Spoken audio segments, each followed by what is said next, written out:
On this episode of Frick the Garage, we're robbing a bank.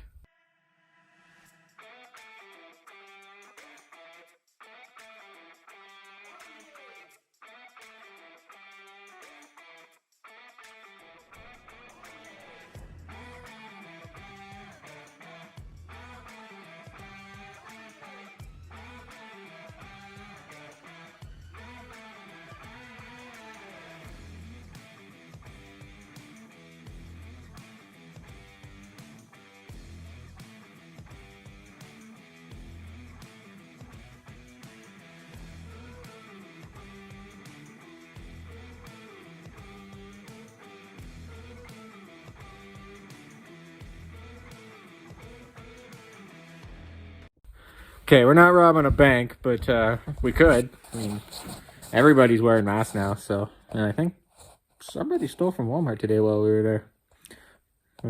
Almost a bunch of yelling and a bunch of people racing towards the door and stuff. And it's like, I mean, you could.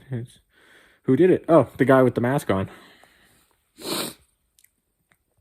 We're actually doing today. So we're gonna work on that thing. I still haven't figured out this camera stuff. That thing right there. Yeah, it's still not spinning. So I'm gonna take it apart, see what's going on there. Might just be rusted together from sitting outside for so long. And pull the Nissan out, and let's get started. Ew. Let's get rid of that crap.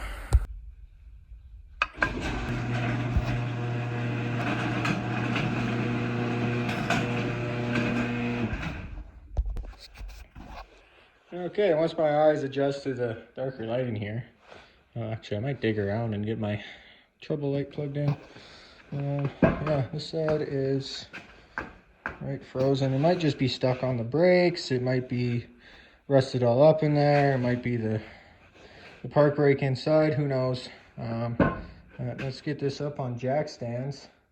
Oh wait, the truck's on the jack stands. I need more jack stands. I got one. Yeah, there's one. There's a brother to that one somewhere. I'm not sure where it is. Got it all up on jacks and stands and decided to take the cover off first, see how it looks in there. I had this off when I first got it, like 6 or 7 years ago. Oof. So there shouldn't be any fluid. Ooh, rust. That's not good. Ew. I mean, that's not great. But, oh, it is. It isn't open. Limited slip. Okay. I was wrong, I guess.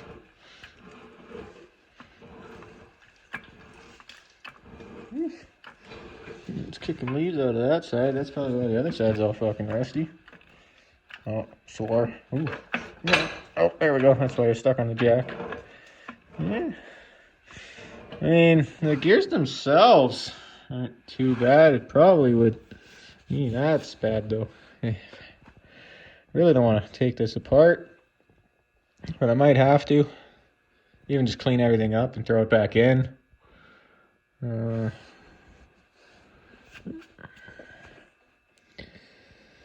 Okay.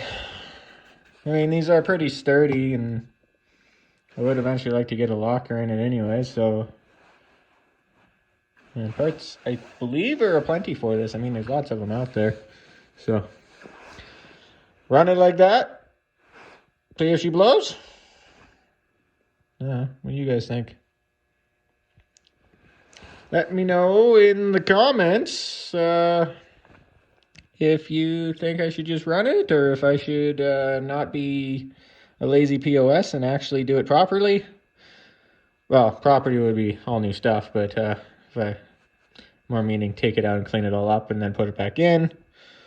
Or if I should probably just spend the money and get it all properly fixed. Let me know. But I think I'm going to move on to that now. See why that's doing its thing. I want to cut these off. Get them at least out of the way. Well, got it all off. Almost died in the process. Wheel spins. It was just stuck on the caliper, or pads. I couldn't get just the caliper off, so I had to take it off with the big bracket. Ended up having to beat it off with the hammer, and it finally fell. Landed on the pry bar. Pry bar flung up at my face. Should have been filming. That was awesome. But it's off, and this is spinning good. So I don't think I'm going to take it apart further. At least not at this side. I'll take probably the bracket off that side. And then just leave them like that. And eventually, once I get it under the truck, I'll put new brakes on it and everything. But as of now, I can roll it around on the 16s. I don't think you can fit 16s on these once all the brakes are on. I think if I read correctly, and it's true, you can put 16.5s, but you do have to grind the calipers. I'm okay with 16.5s on this truck. I'd like to go something kind of old school, 16.5 wheels. I'll see what I can find, but we might have to do something 17, just something normally look a little newer. I'd like to have kind of 90s style, well, actually even 80s style wheels, like something you'd see on like an old square body Chevy. That's normally how I roll. That's kind of my wife's style too, and she doesn't like anything really bigger than a 16.5. Like even I mentioned we had to put 17s on it, and she cringed. So if I had the money just to be bit of a prankster, I'd buy some like 24s for it and throw it on and be like, "Hey, there you go, sweetie," and she'd be all upset. But or even some 20s. I'm okay with 20s. 20 is kind of my max. If you have a big tire like 20s and 35 plus, but when you got 30s with 20s, no. And then once you start getting into 22 by 14s and 24 by 14s, I'm out. I'm done. I like my sidewall. I like 16s with my 35s kind of thing. So that's the style we're trying to go for with this. 16s. Well, as small as we can go. Might have to borrow some wheels from people just to see if they'll bolt on. I have a couple things of 16s. Nothing really that's like I've got the old school stock Chevy wheels. I can try those on it and see if they fit. And then go from there. If they don't fit, try to find somebody who's got 16.5s, test fit those, and then try to buy a set if they work. I don't want to buy a set and then they don't fit. I don't have the money to do that and then try to sell them. Although, I could always use a nice set of 16.5s or 16s on something else. But that's another story. Where to go from here? Maybe I'll take the bracket off the other side. I might try to sandblast and powder coat those once everything's kind of done. Same with the diff cover. Might try to clean this up at some point and paint it, or I might just throw it in the truck. I'm not sure. It is kind of too cold to paint. I might have to wait till spring, kind of have the whole truck mocked up and semi-functioning, and then blast it all apart and clean everything up and paint it. But we'll see. I might not do that. I might just rocker guard it in the spring once it's in the truck. But yeah, I think now I'm going to take that bracket off and then cut this junk off. And then I think these are 1 inch out. I got to move them in 1 inch.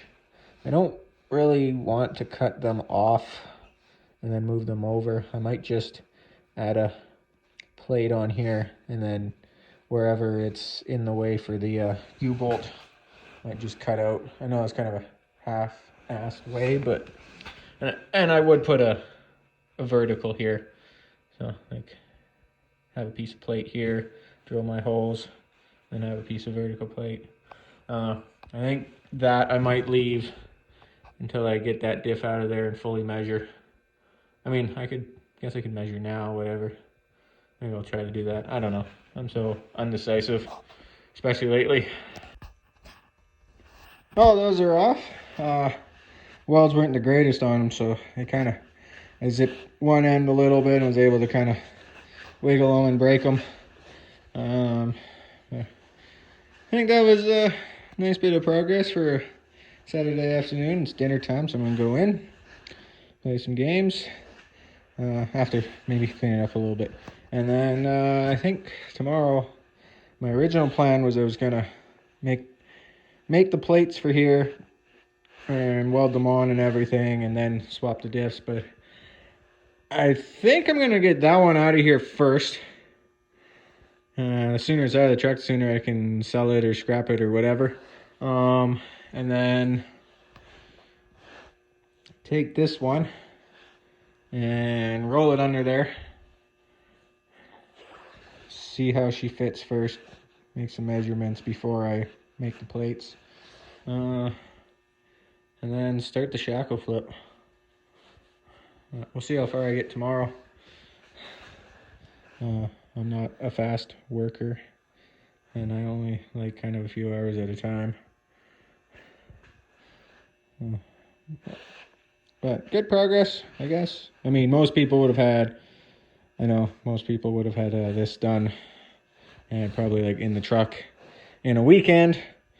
This is more of like a 2 or 3 weekend thing for me. Like, it probably won't be bolted into the truck for another 2 weeks probably. But yeah, that was good progress, I guess. Work on it tomorrow, see how far we get, and go from there.